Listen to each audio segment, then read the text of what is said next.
Assalamualaikum warahmatullahi wabarakatuh. Semoga kita semua dalam lindungan Allah. Manusia adalah makhluk unik dan istimewa. Berbeda dengan makhluk-makhluk lainnya, manusia dianugerahi unsur-unsur imaterial yang lengkap, yaitu ruh, akal, hati, dan nafas, syahwat dan gatlab yang terbentuk dalam satu kesatuan yang disebut jiwa, soul. Dari komponen imaterial ini, manusia hakikat adalah sebagai makhluk spiritual. Masing-masing unsur tersebut memiliki fungsi yang berbeda. Ruh memiliki sifat yang suci, cenderung kepada kesejatian, hakikat, dan lebih dekat dengan Allah. Akal berfungsi untuk berpikir, mengingat, menghitung, dan berlogika. Hati berfungsi untuk meyakini, beriman, mencintai, membenci, empati, dan hal-hal yang berhubungan dengan rasa. Sedangkan nafsu merupakan energi jiwa yang berpotensi pada kesenangan dan kemarahan, nafas al-amarah. Bagi yang mampu mengendalikan jiwa tirani, al-nafas al-amarah, dengan selalu mendekatkan diri kepada Allah, maka ia akan menjadi pribadi yang utuh. Sebaliknya, jika seseorang dikendalikan oleh jiwa tirani dengan memenuhi kesenangan-kesenangan dasar, pleasure principle, maka ia akan menjadi pribadi yang pincang. Sebagai makhluk spiritual, manusia seharusnya mampu membersihkan hatinya dengan melakukan latihan-latihan kebaikan untuk melawan kecenderungan nafsu rendah yang menyukai dosa dan kemaksiatan. Di dalam jiwa manusia, sesungguhnya ada unsur energi negatif yang dapat menghancurkan diri, lingkungan, dan peradaban, yaitu penyakit hati, atau amratul qulub, yang menimbulkan sifat sangat buruk. Imam Al-Ghazali dalam kitab Bidayat Al-Hidayah menuturkan bahwa ada 3 sifat hati yang sangat berbahaya, di mana sifat hati tersebut selalu muncul dari zaman ke zaman. 3 sifat hati tersebut akan membawa kepada kebinasaan diri dan penyebab dari sifat-sifat tercela lainnya, yaitu hasad, iri hati, riya, pamer, dan ujub, angkuh, sombong atau berbangga diri. Dari ketiga penyakit hati tersebut yang memiliki dampak paling dahsyat adalah hasad atau dengki. Hasad adalah klaster problem jiwa yang memiliki dampak luar biasa bagi kehidupan diri, lingkungan, masyarakat, bahkan peradaban itu sendiri. Betapa banyak perkelahian, percekcokan, dan peperangan fisik dengan saling membunuh dan meniadakan, diakibatkan oleh munculnya sikap dengki. Menurut Aziz Syarawi, penyakit jiwa bernama hasad benar-benar nyata. Al-Quran sendiri dengan jelas menyebut sifat ini. Dalam Al-Quran disebutkan tentang sikap sebagian ahli kitab terhadap Rasulullah SAW. Ataukah mereka dengki kepada manusia, Muhammad, karena karunia yang telah diberikan Allah kepadanya. Qs.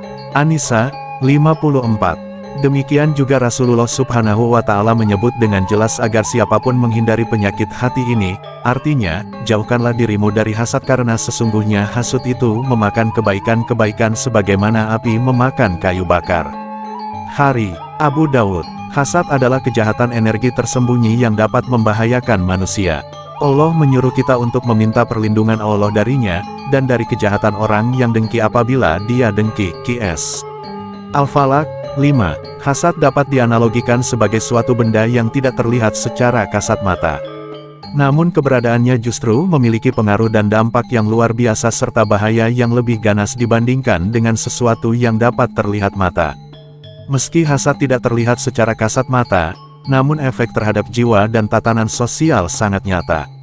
Secara psikologi, hasad memiliki dampak, diantaranya, 1. Membentuk jiwa yang tidak mau mensyukuri atas nikmat yang diberikan oleh Allah, kufur nikmat. 2. Menyiksa diri sendiri karena hatinya tak tenang yang disebabkan munculnya rasa tidak nyaman atas kebahagiaan orang lain. 3. Munculnya ghibah, fitnah dan sebagainya yang dapat menimbulkan perpecahan dalam keluarga dan ikatan persaudaraan sesama. 4. Munculnya kebencian dan permusuhan yang dapat menimbulkan kerusakan dalam jangka waktu yang tak terbatas. Penyakit umat-umat sebelum kalian telah menyerang kalian yaitu dengki dan benci. Benci adalah pemotong agama dan bukan pemotong rambut.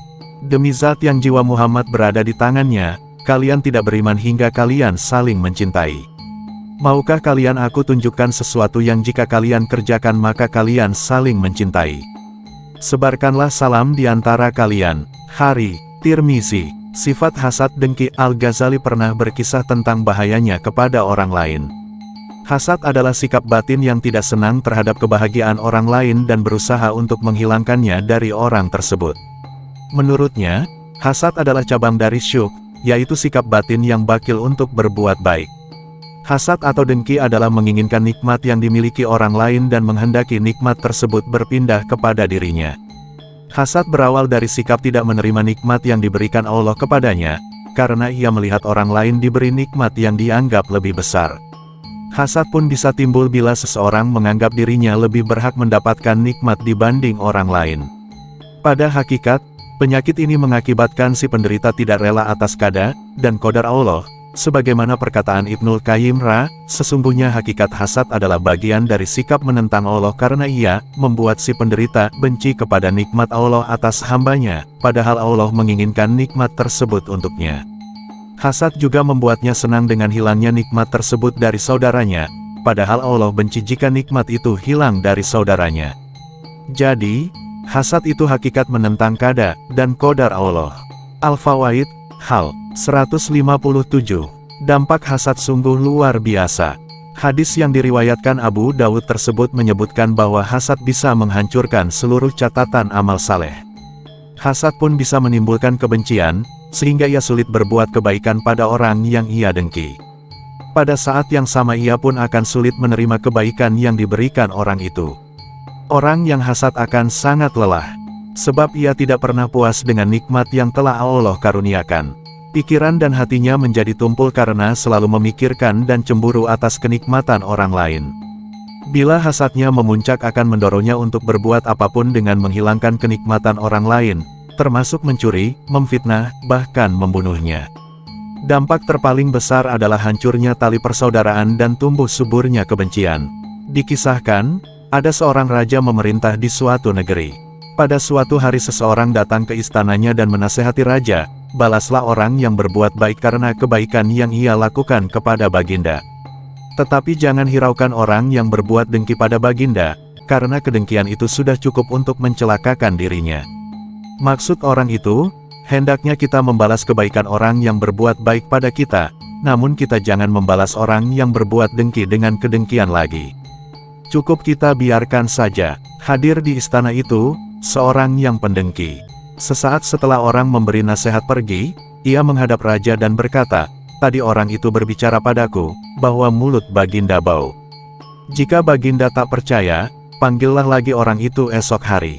Jika ia menutup mulutnya, itu pertanda bahwa ia menghindari bau mulut paduka." Raja tersinggung dan berjanji akan memanggil si pemberi nasihat esok hari. Sebelum orang itu dipanggil, si pendengki menghampirinya terlebih dahulu dan mengundangnya untuk makan bersama. Si pendengki memberi orang itu banyak bawang dan makanan yang berbau tajam, sehingga mulut si penasehat menjadi bau. Keesokan harinya ia dipanggil raja dan kembali memberikan nasihat yang sama. Raja lalu berkata, "Kemarilah engkau mendekat." Orang yang telah memakan banyak bawang itu lalu mendekati raja dan menutupi mulutnya sendiri karena khawatir aroma mulutnya akan mengganggu sang raja. Melihat orang itu menutupi mulutnya, raja pun berkesimpulan bahwa orang ini sedang bermaksud untuk menghina dirinya. Sang raja lalu menulis surat dan memberikannya pada orang itu. "Bawalah surat ini kepada salah seorang menteriku," ucap raja, "niscaya ia akan memberimu hadiah. Seorang yang dengki tidak akan pernah merasa puas terhadapmu sehingga salah seorang dari kalian berdua meninggal dunia. Jika engkau melayani seorang pemimpin, maka janganlah engkau memakai pakaian yang sama dengannya, janganlah mengendarai kendaraan yang sama dengannya, dan janganlah engkau mengambil pelayan yang semisal dengan pelayan-pelayannya, maka kemungkinannya engkau akan selamat darinya. Pemilikan menyebabkan kedengkian, kedengkian menyebabkan kemarahan, kemarahan menyebabkan perselisihan, perselisihan menyebabkan perpecahan, perpecahan menyebabkan kelemahan, kelemahan menyebabkan kehinaan, dan kehinaan menyebabkan hilangnya kekuasaan dan sirnanya kenikmatan. Sumber, Dr. Hatobib Al-Asyar, MC, Kementerian Agama Republik Indonesia.